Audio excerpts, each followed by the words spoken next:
here I have VIVO V23, and today I'm going to show you how to add fingerprint on this device.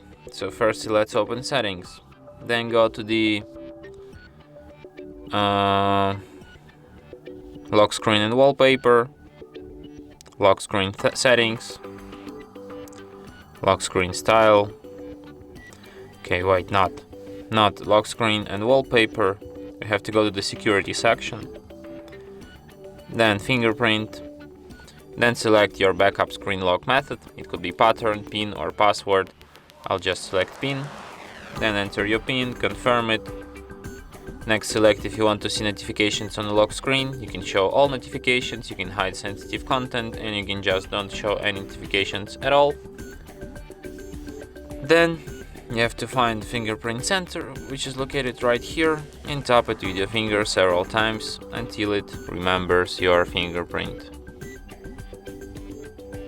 Just like this. And fingerprint aided.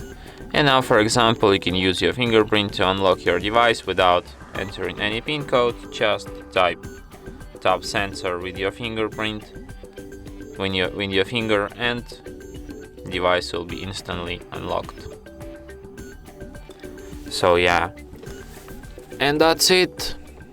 Thanks for watching. If you find this tutorial useful, don't forget to hit that like button and subscribe to our channel.